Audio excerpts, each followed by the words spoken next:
और अब खबर गुजरात चुनाव की कर लेते हैं।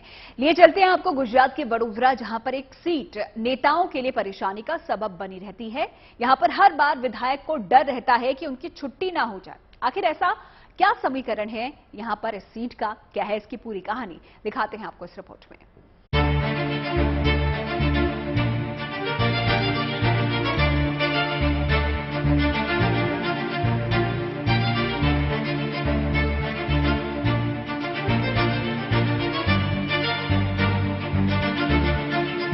ये है गुजरात के वडोदरा में आने वाला करजण विधानसभा क्षेत्र। यहाँ कहीं नेताजी का स्वागत फूल मालाओं से हो रहा है तो कहीं समर्थकों की नारेबाजी के साथ। फूल भी ठीक है, नारेबाजी भी ठीक है, लेकिन जनता बटन किसका दबाएगी, इस सवाल का जवाब अब भी यहाँ के लोगों के मन में दबा है। नेताजी का स्वागत भले ही फूल मालाओं से हुआ हो, लेकिन यहाँ के आंकड़े ये बताते हैं कि चुनाव नतीजों के बाद ये फूल माला दोबारा किसके गले में जाएंगी। उसके लिए नेताओं को काफी मेहनत करनी होगी। सियासत में और खासतौर से चुनाव के वक्त आपने ऐसे नेताओं के बारे में जरूर सुना होगा जो पार्टी बदल लेते हैं, लेकिन आज हम एक नेता नहीं बल्कि एक ऐसी सीट के बारे में बात कर रहे हैं जो पार्टी बदलती है। जी हां, पार्टी रिपीट नहीं करती। हम इस समय करजन विधानसभा क्षेत्र में मौजूद हैं और मेरे पीछे ये नगर पालिका का जो द्वार है ये आप देख पा रहे हैं। आपको बताएं कि इस क्षेत्र के अंदर काफी हलचल है चुनाव को लेकर। इस क्षेत्र की खासियत यह है कि 5 चुनाव और 2 दशक से ज्यादा का समय पार्टी कभी रिपीट नहीं हुई। सवाल यही है, क्या इस बार करजन विधानसभा क्षेत्र इतिहास को दोहराने वाला है या बदलने वाला है। पिछले करीब 22 साल के आंकड़े कभी भी विधायक के पक्ष में नहीं रहे। साल 1998 में यहां कांग्रेस विधायक ने बाजी मारी थी, लेकिन फिर 2002 में बीजेपी ने इस सीट पर कब्जा कर लिया, जबकि 2007 में कांग्रेस के हाथ करजन की सत्ता लगी। वहीं 2012 में बीजेपी की वापसी हो गई, पर फिर अगली बार यानी 2017 में कांग्रेस के विधायक को जीत हासिल हुई।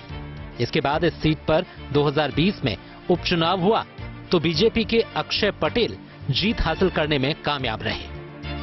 लोगों का विश्वास आप कह रहे हैं कि आपको मिल रहा है, लेकिन इस करजन विधानसभा क्षेत्र की जब हम बात करते हैं तो इसके साथ एक इतिहास भी जुड़ा हुआ है। इतिहास ये जुड़ा हुआ है, कहा जाता है इस सीट के बारे में कि 98 से लेकर अब तक कभी कांग्रेस कभी बीजेपी, पार्टी कभी रिपीट नहीं करती है सीट। इस बार क्या लग रहा है, ये परंपरा बदल जाएगी? नहीं, यहाँ तो मेरे को मालूम है कि यहाँ भी कैंडिडेट के खिलाफ कोई जाएगा नहीं। बीजेपी के कैंडिडेट ने जो काम किया है भारतीय जनता पार्टी, यहाँ 25,000 हमारे शुगर के जो हमारे मेंबर है उनको कभी 25 करोड़ रुपया सरकार ने दिया है। तो विधायक कह रहे हैं कि वो रिपीट होंगे,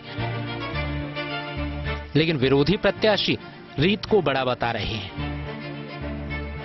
उनका कहना है कि इस बार भी जनता विधायक को बदल देगी।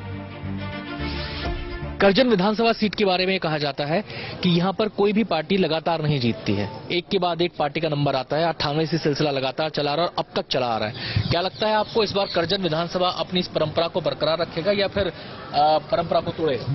100% बरकरार रखेगा। वैसे भी हमारा 2022 में चांस आ ही रहा है परंपरा के हिसाब से, वैसे चलेगा। और उनका विरोध इसलिए ज्यादा है क्योंकि 5 साल में कोई गाँव में गए नहीं है। वो काम, कोई भी काम करने के लिए फोन करता है उनसे, वो विधायक है, यहाँ के चुन के आए, वो सभी का फोन करके उनको बताना होता है कि ये काम है, हमारी ये दिक्कत है। नेता कोई भी हो, जीत अपनी ही बताएगा,